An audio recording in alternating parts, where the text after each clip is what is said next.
Hello students, आज हम chapter 2 मानव निर्मित और वस्तुएं पढ़ेंगे।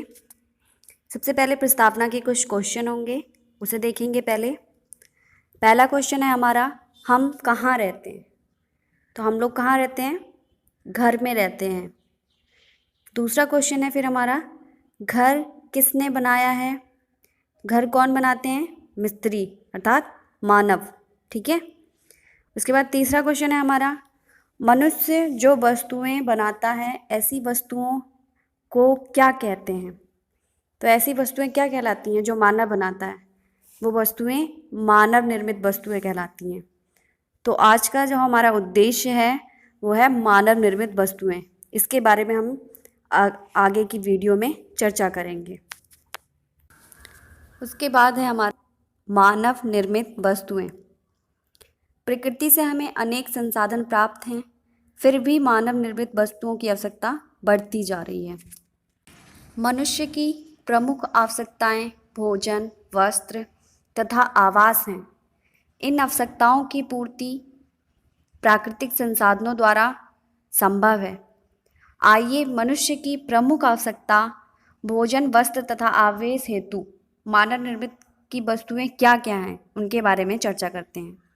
सबसे पहला है हमारा वस्त्र। देखिए, कारखानों से हमें लंबे लंबे थान प्राप्त हो जाते हैं कपड़े के, लेकिन उससे हमें क्या बनाना है? पैंट, शर्ट, कुर्ती, सलवार, ये हमें कौन बनाता है?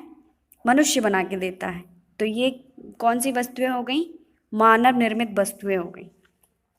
उसके बाद है हमारा भवन निर्माण। भवन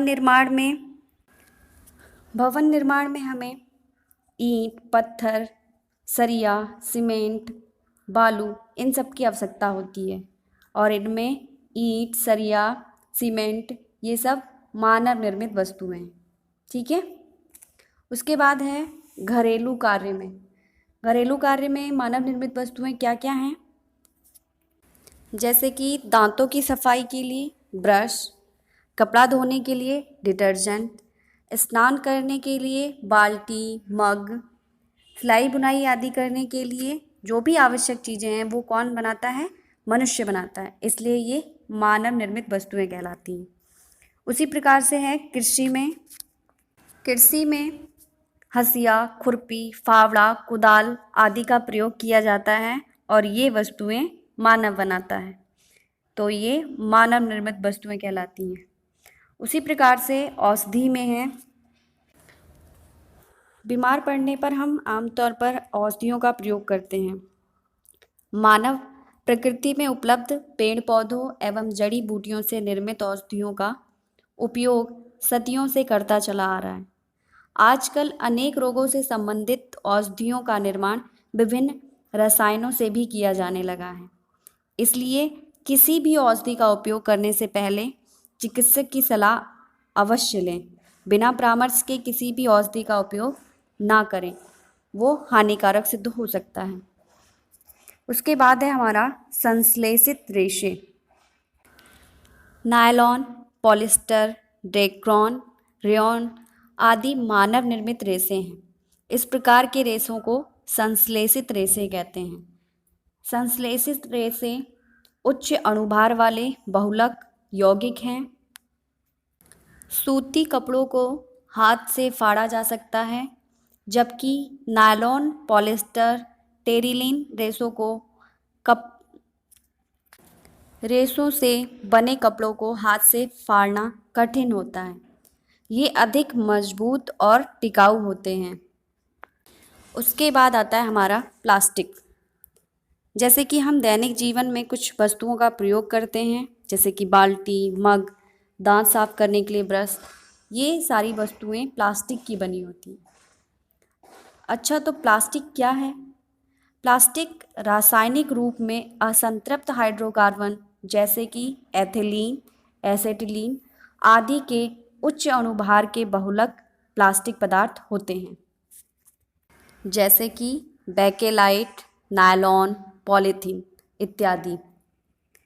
प्लास्टिक की कठोरता एवं गलनांक के आधार पर इन्हें 2 वर्गों में बांटा गया है। पहला है आपका थर्मोप्लास्टिक। थर्मोप्लास्टिक को जब गर्म किया जाता है तो वो मुलायम हो जाते हैं और जब इन्हें ठंडा किया जाता है तो कठोर हो जाते हैं। यह क्रिया बार बार दोहराई जा सकती है। इसी कारण थर्मोप्लास्टिक को पुनः चक्रण करके इसका उपयोग किया जा सकता है, जैसे कि पॉलीथीन। दूसरा है थर्मोप्लास्टिक।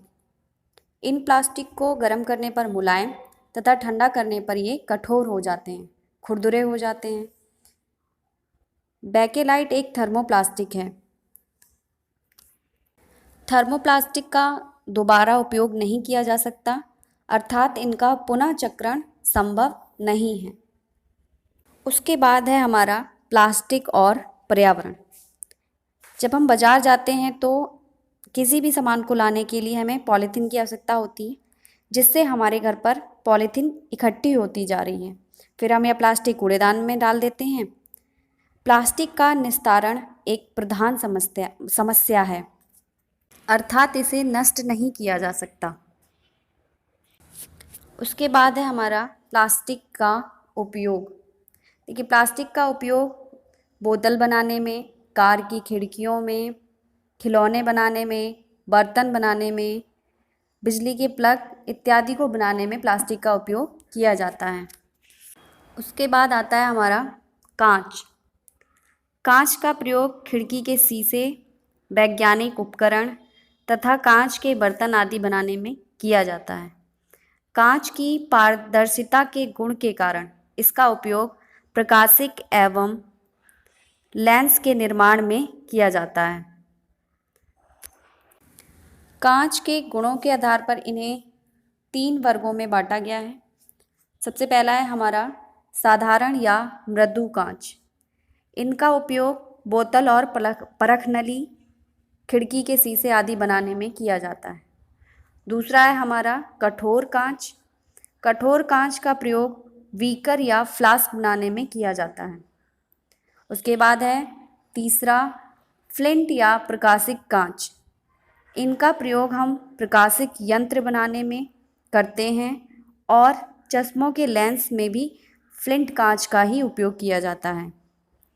उसके बाद है हमारी मृत्तिका। मृत्तिका क्या है? अच्छा, सभी बच्चों ने अपने गांव में कुम्हार को देखा होगा। कुम्हार चिकनी मिट्टी से बर्तन बनाता है चाक के द्वारा। तो बर्तन कच्ची मिट्टी से बनाने के बाद जब उसको भट्टी में पकाया जाता है तो पकने के बाद ही वो मृत्तिका कहलाती है। अर्थात गुथी हुई चिकनी मिट्टी से चाक द्वारा पहले कच्चे बर्तन बनाए जाते हैं, फिर उन्हें उच्च ताप पर भट्टी में पकाया जाता है। पके हुए इन बर्तनों को ही मृत्तिका कहते हैं। अब है आपका साबुन।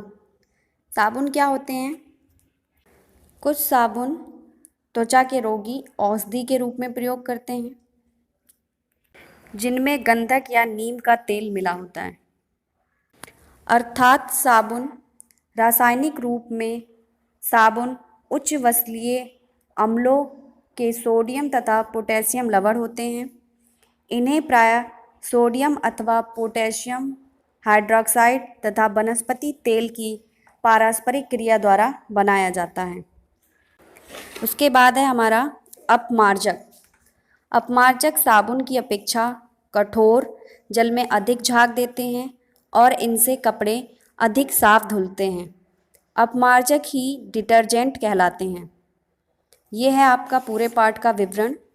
इसके बाद आपको क्वेश्चन आंसर की PDF मिल जाएगी। धन्यवाद। Stay home.